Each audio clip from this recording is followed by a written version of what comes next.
and I'm in the Midland division. I am a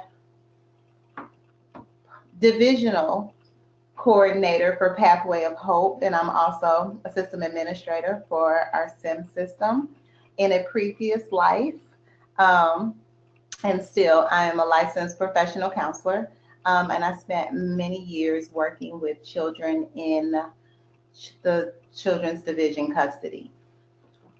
Hi, I'm Karen Thomson, and I am the regional program planner here. I am part-time, and in my other life, I work with early childhood centers. I'm a coach and a teacher, and I observe for early intervention purposes. So we'll get started, and the first question is, what is trauma? We'll advance. There we go. What is trauma? So trauma, usually when I ask this and I can get responses immediately from the audience, the first thing that comes up are like major crises, like, you know, tornadoes or fires.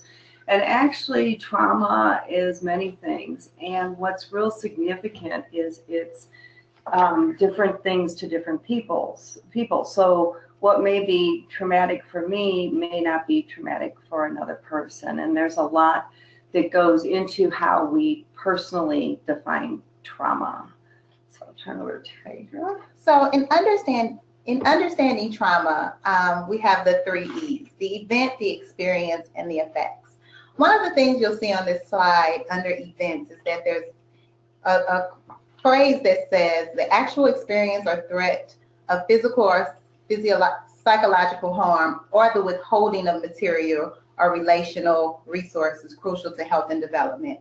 One of the things that we've learned while doing this training is that it's not always withholding. Sometimes it's just the absence of material. If people are living in poverty, they just don't have food. It's not as if someone is actually physically withholding. So I want to make sure I make that note.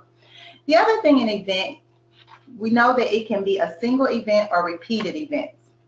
A single event being a serious accident, community violence, natural disasters, physical or sexual assault, while repeated events or chronic or complex events are those long-standing neglect, abuse or war, poverty, racism, systematic oppression, food insecurity.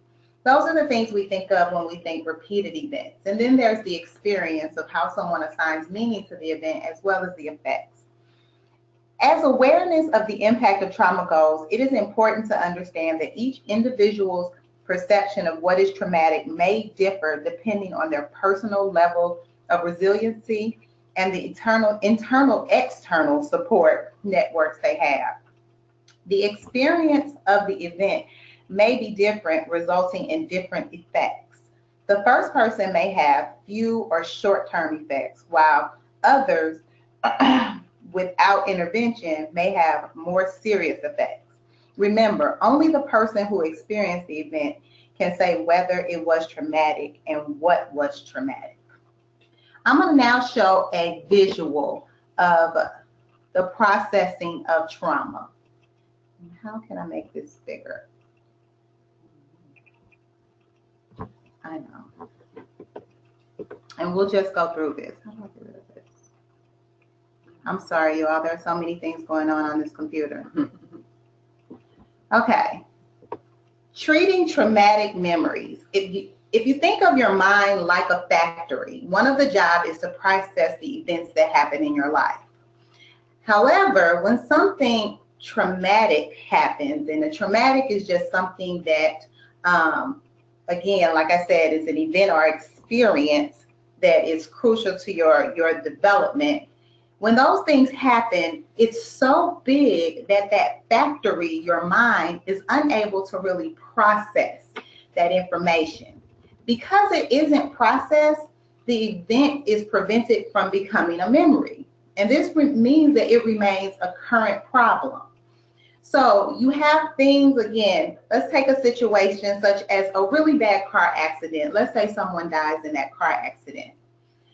As you think about that event, because you can't process why that person may have died and you are still alive, when you have triggers for that event, your mind kind of blocks it.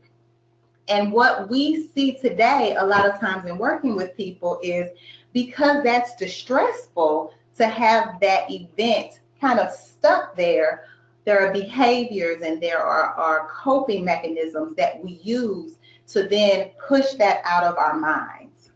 So really, we won't talk about the treating of traumatic events, but we know that that traumatic event, as long as it stays this big, overwhelming situation or thought for us, it's going to be distressful for a person anytime that they're triggered.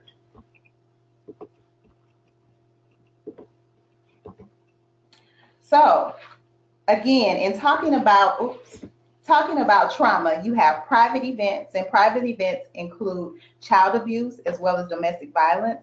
These events typically are conducted in secret, with the perpetrator possibly threatening to harm the victim or others in some way if they say anything. In these situations, there is often a power imbalance between the victim and the perpetrator. This can be due to age, financial dependence, or role, such as a teacher, a priest, a police officer.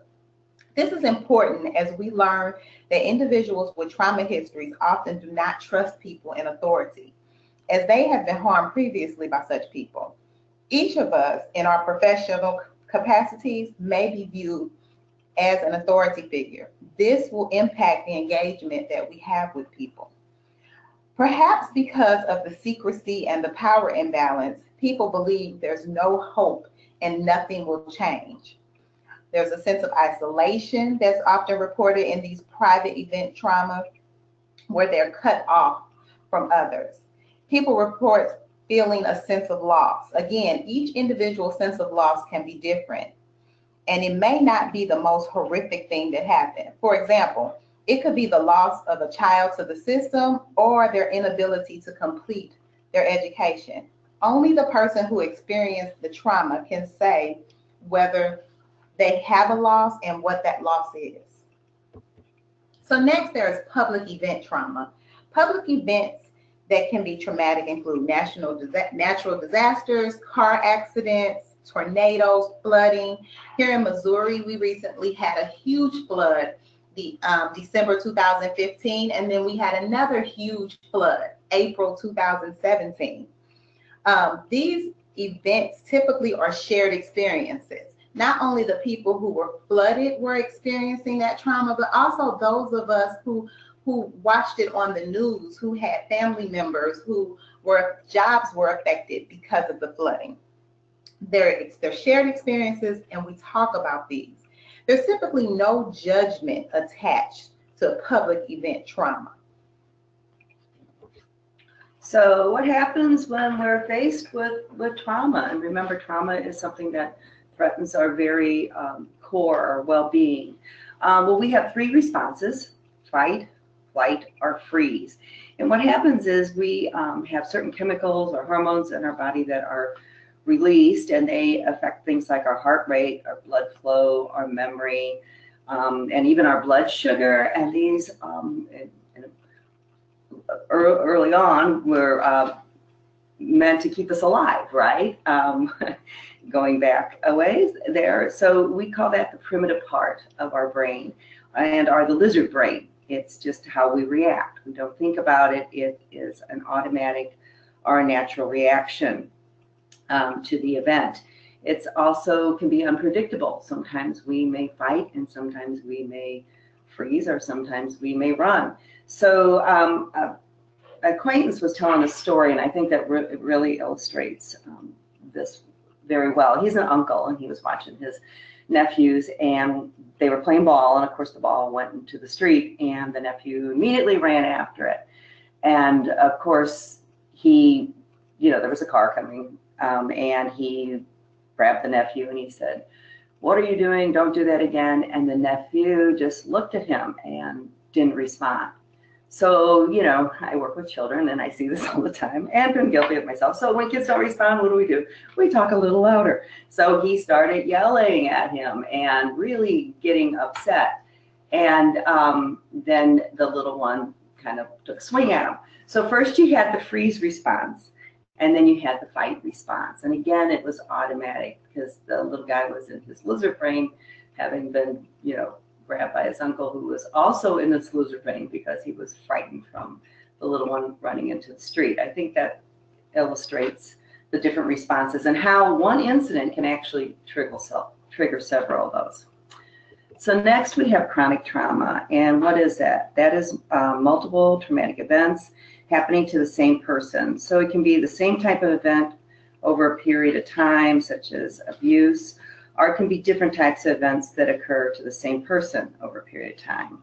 So an example of that would be a child who was physically abused as an infant, may had a painful medical procedure at the age of 5, and maybe was in a car accident in which a sibling was killed at the age of 8. The impact of these events is, of course, cumulative, and they're not to be viewed as separate events. And each of these events brings forward memories and reactions from the previous event. Chronic trauma is also connected to toxic stress. And we know that some stress is good, but some is not. The kind that overwhelms us and we can't recover from is considered toxic stress. And this negatively also impacts the body. And examples would be poverty, chronic hunger, etc. And this is usually when we see the most devastating impact on an individual's functioning, because it's that, consistent trauma or toxic stress that will not let that person recover and regain their abilities, much like what Taedra showed you with the processing. They just can't move forward or process. So we need to make sure that they receive the targeted interventions and support for that trauma. So what is the prevalence of trauma? This came from, the 50% rate came from the Adverse Childhood Experiences Study, or the ACE study, which is, go into that a little bit more later on. But more recent surveys have seen that prevalence is one or more traumatic events go as high as 2/3 in the adult population, with 25% of the adult general population having experienced 2 or more traumas. So systems such as child welfare, domestic violence, and mental health have extremely high rates, between 80 and 100% of folks that have experience with the child welfare system, domestic violence or mental health. So I would ask you to now think of what the prevalence is in your community. Do you think it's higher than 50%? That's just something to think about, because that's the populations you're serving. So this trauma can also lead, the prevalence of trauma can also lead to PTSD, which is, is the diagnosis that was actually developed in response to the needs of veterans from the Vietnam War. We find that adults who were in foster care have higher rates of this diagnosis as well. Kind of tells us something about the systems, right? So kids that go into state custody theoretically have been exposed to abuse and neglect, and even though the system is designed to help, it actually may unintentionally do further harm. And in this case, the harm may come from moving the child from place to place. And as Taedra also mentioned, we are seen sometimes as authority, and so we can trigger without intending to as well. So Karen touched on this a little bit, this Adverse Childhood Experience Study. And it really kind of started back in the 1990s. The Kaiser Permanent Obesity Clinic in California had a weight loss program, and they were finding that about 50% of their participants were dropping out after successfully losing weight. So Vincent Folletti, who was the head of this study, conducted interviews with the people who had left the program, because he was very curious as to, if we're having success, why would you then leave the program? And what he discovered, and actually he discovered it on accident, he was asking the question to women: when was the first time, how old were you when you first had your menses? And what he found was that he accidentally asked them when was the first time they had sex. And he did it once, and someone said 4. And then he said, this is what he reports, he accidentally did it a couple more times, and he was still getting these 5, 4, 2. And what he discovered was that the majority of the 286 people he interviewed had experienced childhood sexual abuse. These interview findings suggested that weight gain could be a coping mechanism for depression, anxiety, and fear. The participants that he interviewed reported that they began overeating and putting on weight in response to the abuse as a mechanism, with the belief that if overweight, they would be less attractive and therefore at less risk for physical abuse. As adults, years later, as they began to lose weight, their anxieties and fears returned, prompting them to drop out of the program. So Dr. Folletti, at this point, and actually I'm calling him doctor, he really wasn't a doctor, worked with the Centers for Disease Control and Prevention, and went on to interview and had this research with over 17,000 volunteers. And what they did was these participants were asked about 10 types, and you can see it on the slide, 10 types of childhood traumas, or these adverse childhood experiences. And what they found basically was that there was a relationship between emotional experiences as children and physical and mental health as adults. They can also become chronic diseases, as we ask this question. If risk factors for disease and disability, and early mortality are not randomly distributed, what influences precede the adoption or development of them? So as you look at this pyramid, what we find is the results of the ACE study shows that traumatic experiences are more common than recognized or acknowledged.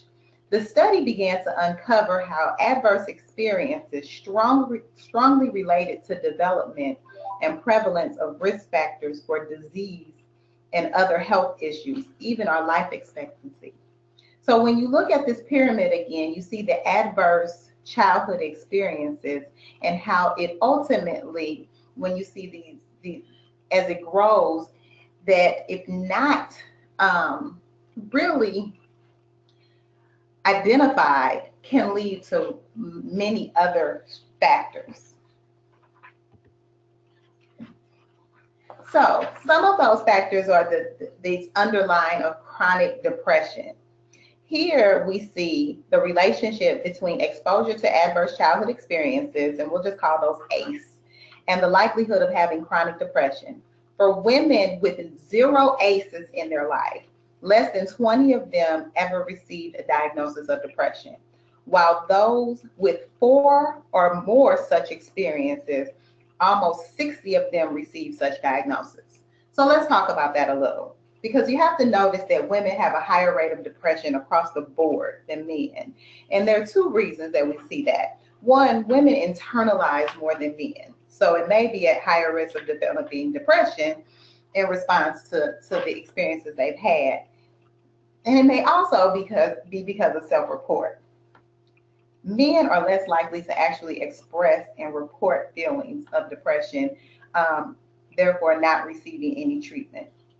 The ACE study found that adults with an ACE score of 4 or more were 460% more likely to be suffering from depression. So now we can look at alcoholism. This graph shows the relationship between ACE scores and alcoholism in adults. Alcohol, just like any other substances, can be used as a coping mechanism. When used over time, this can lead to substance use disorders, abuse or dependency, and then that negative impacts one's life and functioning. You see here that there's more than that 500% increase in adult alcoholism as related to the level or the number of their ACE experiences. So this slide actually shows a comparison of people experiencing ACE. Again, this goes 0 ACE score to greater than 5, and those that become victims of domestic violence, and those that become perpetrators of domestic violence. We see a similar pattern with the risk of becoming a victim or perpetrator. They're 500% more likely to become victims of domestic violence.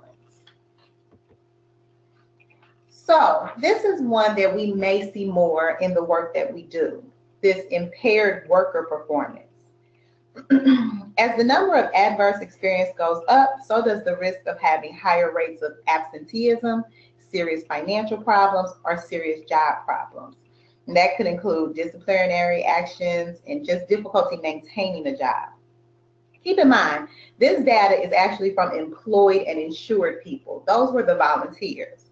They actually have work, but they are experiencing considerable difficulty within the work environment and issues with authority, sometimes caused by those private event traumas. That can lead to difficulty with relationships and supervisors, anybody really that's seen as an authoritative figure.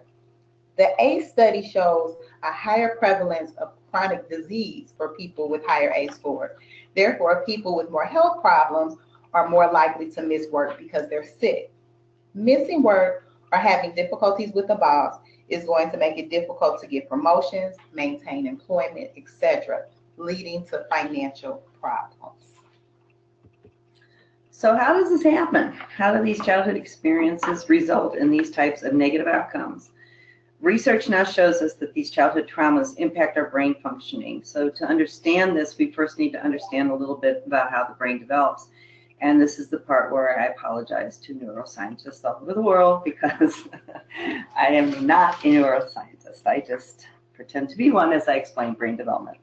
So at birth, the brain is about 25% of the adult brain in weight and volume.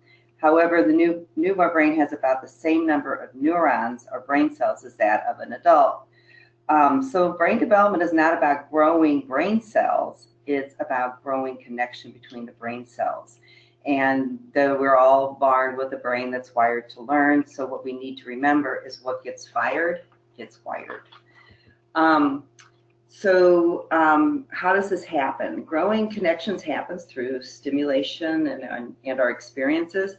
So at first the research said this was happening in the first 5 years, which it does, but they actually found that it's the first 3 years that 85 to 90% of your brain capacity is developed.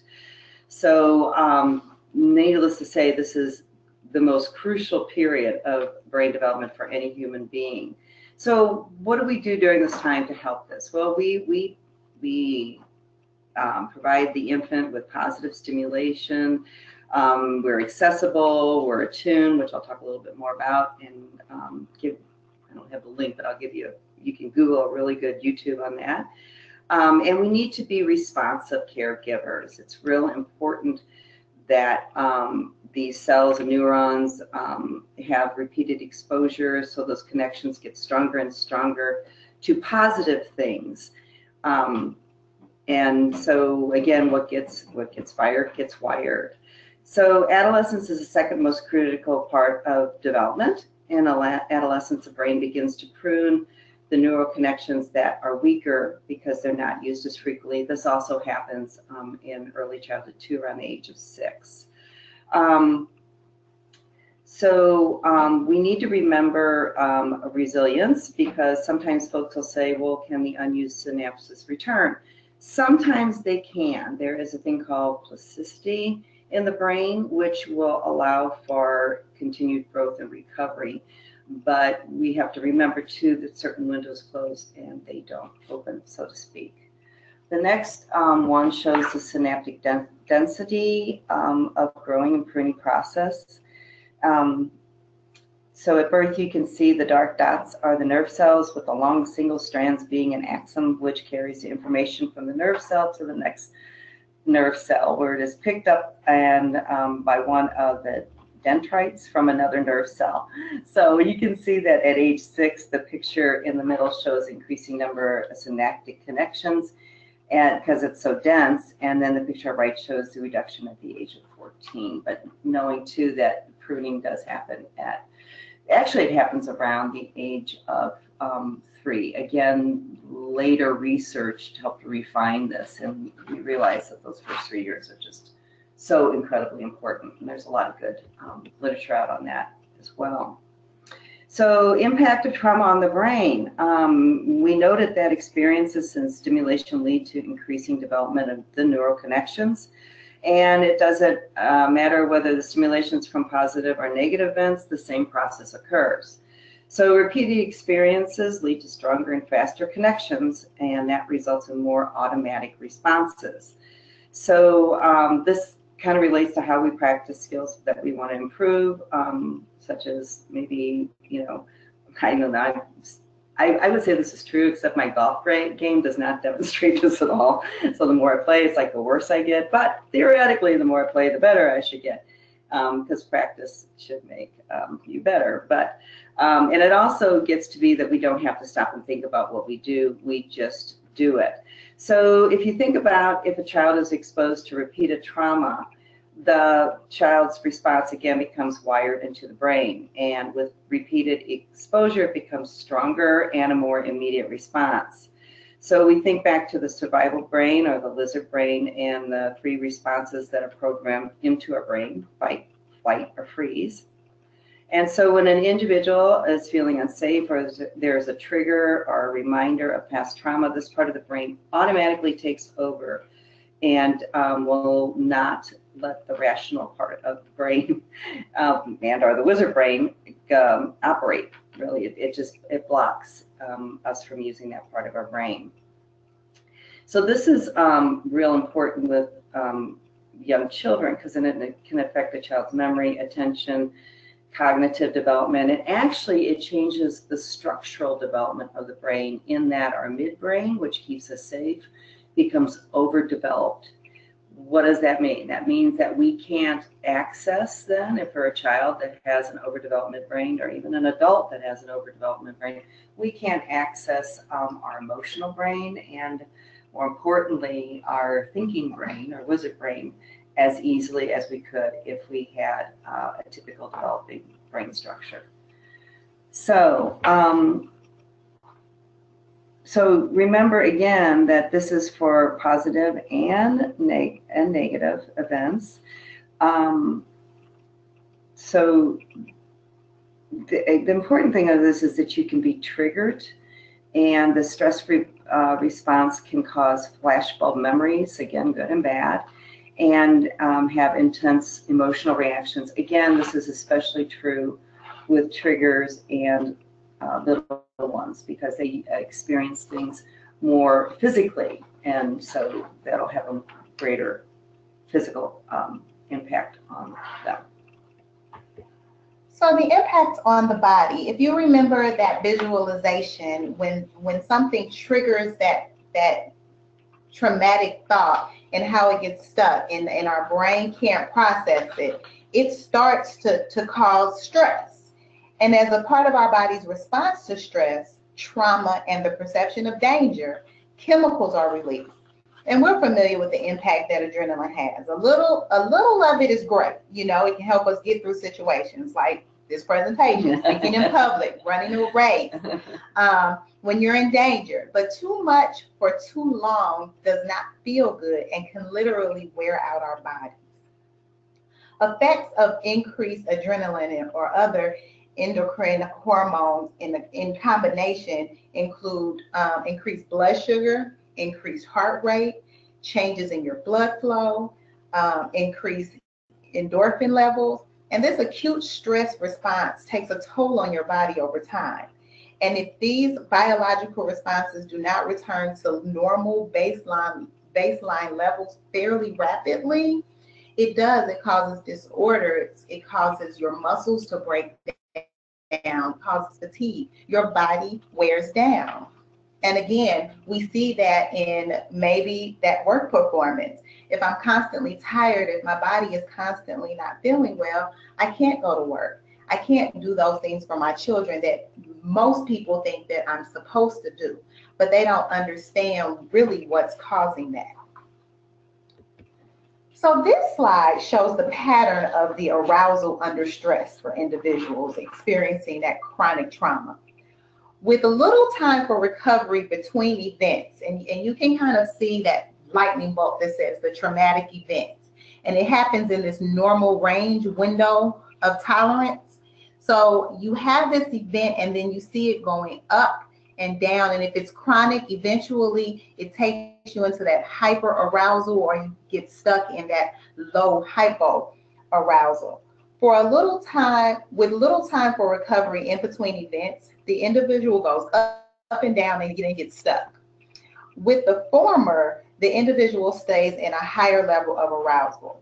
Research suggests, for example, that individuals with chronic trauma have higher resting heart rates than those without trauma history. And again, that goes back to what we just talked about.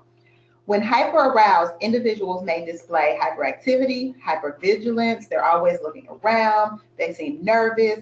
So there's mania, there's anxiety, there's panic, there's rage, there's anger. You can ask what several diagnoses this may look like, but ask yourself how treatment without recognition of the trauma could affect that person's recovery. When your body is under constant threat with little recovery time, our stress response reactions do not return to normal. They get stuck. So someone who's in a very normal situation, because they're stuck in this hyperarousal, may always seem angry, may always seem hyper, may always seem like they're looking for danger. I'm sorry. When stuck in hyperarousal, you may see depression. You may see someone with dissociative episodes, fatigue, numbness. How may this impact the person's ability to comply with service plans, to meet a child's needs, to manage day-to-day functioning? It affects it tremendously. Trauma and development. To understand the impact of trauma, we need to know how the development stages the person was in when experiencing the trauma and their current stage of development. And that goes back to what Karen talks about. What part of their brain was developing? What may not have gotten fired so it didn't get wired?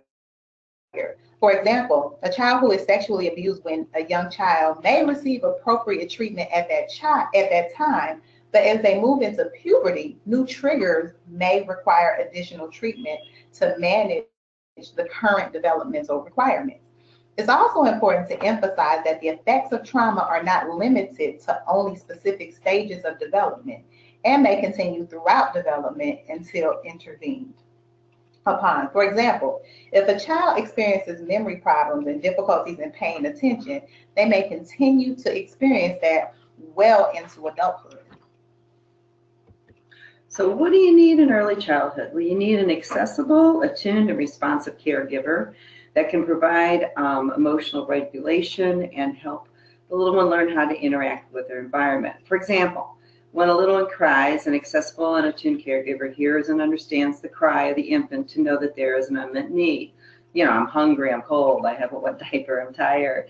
Then the caregiver responds appropriately, meeting that infant's needs. What does this do? Well, this teaches the infant, and the infant brain learns quickly or becomes wired to understand that I can trust my caregiver to meet my needs, and the world is generally a safe place. So from this, which is important in early childhood, the infant and growing child feels safe enough to explore the environment and learn to manage and eventually master the environment. This is how we learn. We learn by doing, knowing that if it becomes unsafe, they can return to their caregiver. So I can try things, and if I fail, I'm okay. It's still a safe environment. So I'm going to try things. And again, that's really important in brain development and for early learning experiences. So, however, if the infant's early experiences are that the caregiver is not accessible, is not attuned, or is not responsive, then how does the world look? Well, it doesn't seem like such a safe place. And the child may be unwilling and or unable then to explore their environment. They don't have that safe caregiver who can meet their needs. So this also gets wired into the brain, and the child doesn't learn that there's a connection between their behavior and consequences or the effect on the environment, relationships, and it seems like the world seems like a scary place. A responsive caregiver also teaches early self-regulation skills by holding the infant close to their chest to hear the rhythmic soothing of the heartbeat, or they may rock the child. It's also very natural, and it helps regulate the body's responses. That rocking does that for the little ones. The attachment between a child and caregiver is a primary source of safety and stability in a child's life. I think that's really important to remember, that these the earliest relationships sets a framework for the child's development in so many areas, like those listed here on the slide. So complex trauma can, as you can imagine, can interfere with the formation of a secure attachment between the child and her caregiver. It can from impact on the child and the caregiver, or both.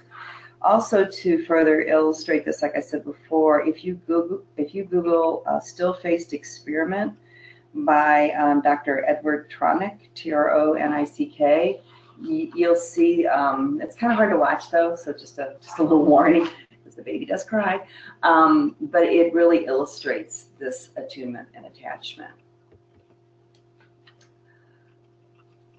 Okay, a study by Davidson and Smith reported results finding that traumatic events experienced prior to the age of 12 are 3 times more likely to result in post-traumatic stress disorder than events experienced after age 12.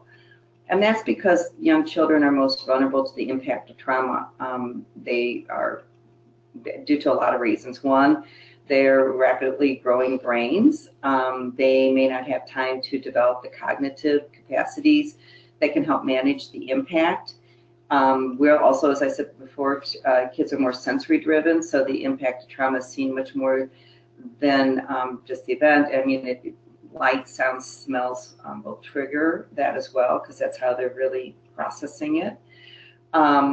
Also, because of the cognitive development stage they may be in, they may not be able to understand the cause and effect relationships quite yet. And they may not know that, that their caregiver wasn't trying to keep them safe. So they may not also place responsibility in the right place as well. So again, and when a parent and a child share exposure to traumatic event, the parent's capacity to manage their response also impacts the child. And the parent can become emotionally dysregulated, and that will impact how the child processes and perceives the event. So if I have a mom that, gets really upset at something, then I'm going to learn, and that happens over time, I'm going to learn that that's how we react to that, because that's how we learn how to interact with the world, from our caregivers.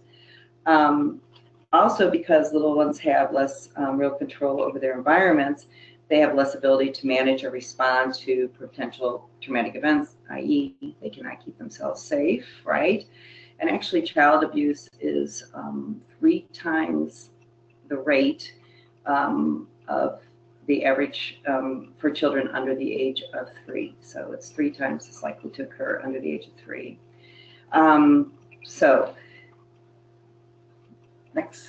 So the impact, as noted, the first years are the most critical period, and that the brain is very impacted by experiences that are good and are bad at this age.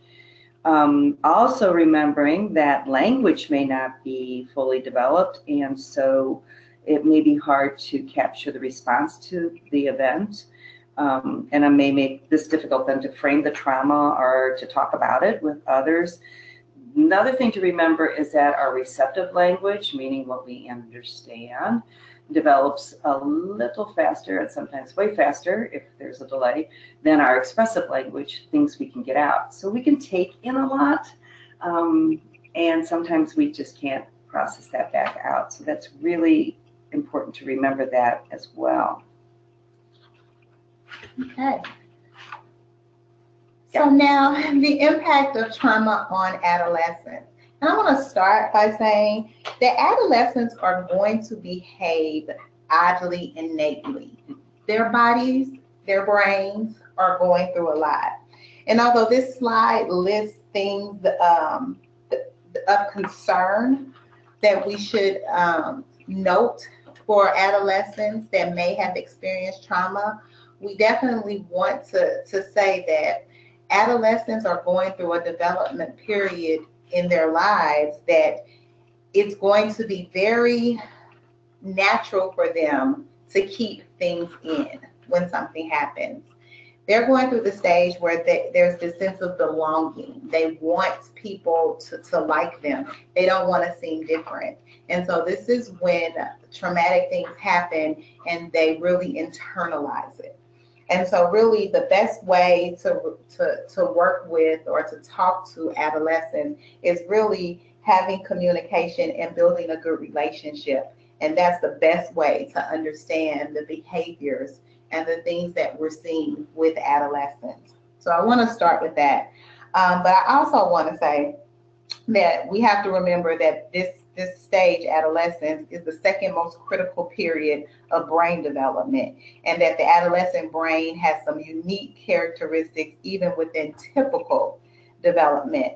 So things that we see as should be, and we say this, and we all know common sense isn't always common.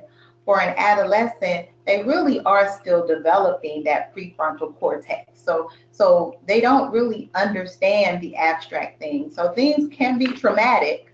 Again, when you talk about systematic oppression, when you talk about racism, they may be experiencing that, but they really don't understand it. And because they don't want to seem different or don't want to look odd to people, they're not communicating it. So you may see that avoidance behavior. You may see that heightened difficulty with authority and redirection and criticism, the difficulty trusting others. So it really is about communication and building relationships. I always said I was going to write a book called When Your Teen Turns 2, because basically that's what's happening. All right, and so then you have that impact of trauma on adults. And I don't usually read slides, but adults may experience the impact of compounded unaddressed childhood trauma.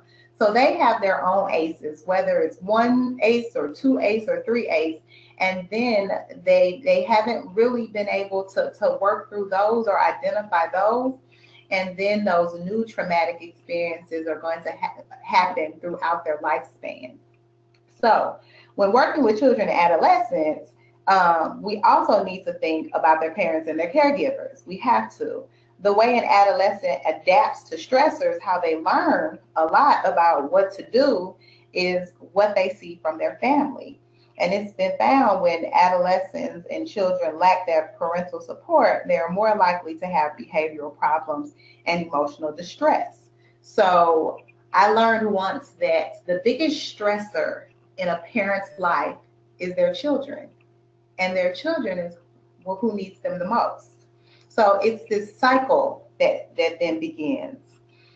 We must think about when we are attempting to engage parents, adults, caregivers that around the needs of their child. That parent may not have much trust in us as authority figures and may be mistrustful of any support that we offer them because of experiences that they've had in their life.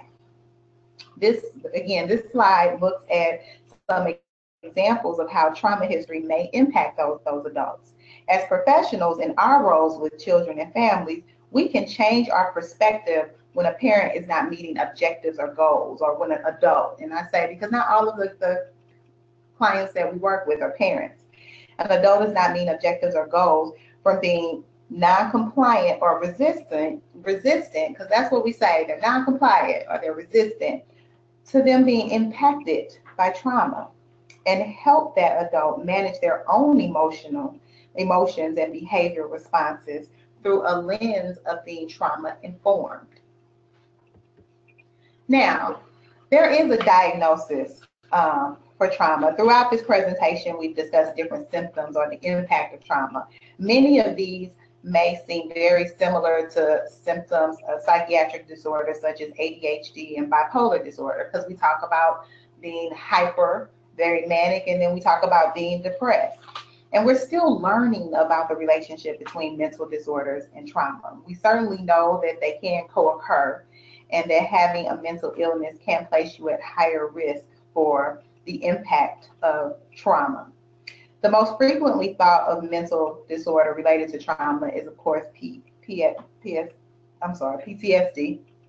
But we must be careful not to limit our understanding to the impact of trauma to just those with the diagnosis of PTSD. Many other disorders may be associated with trauma, either as a precipitating event or as the manifestation of the impact of trauma. Such diagnoses may include depressive or anxiety disorders, substance abuse disorders, even conduct disorders.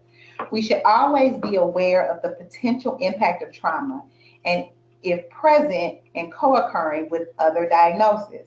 It is best to address the trauma in combination with or integrated with other treatments. Again, that visual is excellent in letting us know that we can deal with some of the behavior issues.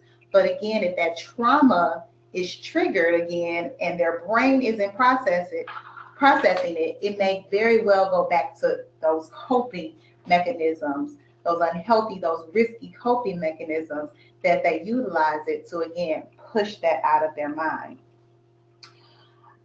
Many people have lived experiences of trauma and do not want to be labeled with a mental disorder. And understandable. If you remember that list that we talked about, some of them was really parents being divorced, not having a parent, one of your parents around, a parent going to jail. Things like that are very common in some of the communities that we work with. Believing that the focus should be on what happened to people as opposed to what's wrong with them. So when we talk about intervention, there's growing evidence that individuals with chronic trauma may not have developed really the coping strategies necessary and the understanding of the things that us as professionals are telling them in terms of, functional behavior, getting a job, keeping a job, saving money, things like that. Not all individuals, though, who experience trauma will require a clinical level of intervention. Significant is not determined by clinical standards, rather what the individual determines to be significant. For instance, a loss of job, move to a new city, becoming a parent, ending a relationship. Someone has a breakup, we think, no, go on, you can do this, you don't need that person. But in that person's mind, they're stuck. That was a significant relationship, therefore it's a significant loss.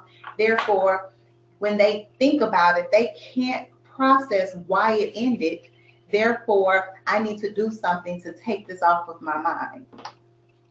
2/3 of individuals who experience chronic trauma, clinical intervention isn't necessary. One buffering, safe individual can alter the trajectory of trauma. Again, a relationship, a meaningful role that we can play. We don't have to be a therapist to be therapeutic. When we're responding to people in trauma, we must, one, learn about trauma, ideally to improve our responses. Understanding that what we think is traumatic, what someone else thinks is traumatic may not be traumatic to us. That's not our call. Our first concern, obviously, is to do no harm. And unfortunately, sometimes we do unintentionally trigger a trauma response and increase the individual's level of feeling unsafe, causing more anxiety. Just recently, I was looking over an intake packet for an agency, and one of the questions in that intake packet was, can you tell me about any, was it negative behaviors that you had in grade school? Behavior issues. Please describe your behavior issues in grade school. And this was for an adult signing into a program. Immediately, that may trigger things that happen in their childhood that again, they acted out as a result of, and it takes them right back there. Our inventions are also often ineffective if we don't understand the physiological impact trauma can have. The use of behavior modification is common. We put actions in place and we expect to see a change in someone's behavior due to these steps that we've put in place. But what we don't understand is the internal stress, again, or those physiological things that come up as a result of that individual. We're telling them, okay, we're giving you this bus pass so you can take a bus to get to a job interview. We don't know what taking a bus, what kind of stress that may cause them. So we really want to talk to the people that we work with about self-care and even have mindfulness exercises for people. Additionally, and sometimes this is out of our control, there are policies and practices and environments that should be reviewed through the lens of trauma to ensure that we're not triggering an individual and that they have the capacity, and we have the capacity to support individuals with trauma histories. So again, we want to look at changing the question to really become trauma informed and trauma aware. We want to stop asking what's wrong with you, and we don't have to ask the client this, and I encourage you not to ask the client this, because sometimes, again, you re-traumatize them if we say what happened to you and then they tell us and we don't have any way to really help them. Again, we're not going to do any harm, whether intentionally or unintentionally. But ask ourselves, if a client isn't following through with the goals, is missing their meetings, and isn't doing all the things we think they need to do in order to improve their situation, let's stop asking what's wrong with them and start asking ourselves, what happened to them? I think that is true for staff as well. Yeah. And I know I teach mindfulness to teachers so that they can then teach mindfulness to the students as well. And that's one of the ideas or strategies for becoming a trauma-informed organization. As you can see from the slide, there are 6 core principles that can help guide you in your program in becoming more trauma-informed. The first, of course, safety, and we need to recognize that safety goes beyond physical safety. It also includes emotional and relational safety as well. Having that environment that is where we can make mistakes and know that we can fail and still try things and be successful in learning from our mistakes. Trustworthiness. We need to remember that we earn trust over time and that it can be taken away instantly by inconsistency or making promises that we don't keep. So we want to really remember that while trust takes a long time to develop, it can be broken very quickly. So building that trusting environment. Also choices, and having choices available or helping folks see that they have choices. And for little ones, rather than say no, tell me what you want me to do. Telling me what you don't want me to do doesn't tell me what to do. So making sure that we are telling folks what the expectations are, and then when we can, offering those appropriate choices. Collaboration. Think about this from the perspective of the person who may not have the power that you have. What's the imbalance within our relationships, and how can we work to even that out? Empowerment, we need to support individuals in becoming empowered to take control over their life again, letting them know that they can do that, help them to counter the feelings of hopelessness and helplessness. And then finally, cultural sensitivity, that, acknowledging the identities that one holds in cultures in which we're raised and how that impacts our life experiences and what interventions then would be appropriate. It's also good to remember that cultural sensitivity is a process and that we must become lifelong learners in learning more about cultural matters. So these are some resources for you. There is an ACE kind of self-assessment that you can take as well. I'm not sure if it's listed here, but you can find it through I don't know, I'm sure you could just Google ACE self-assessment and it'll pop up, and even the ACE study, it might be in there as well. So some good resources, and there's many more out there. So thank you for being with us today, and are there any questions?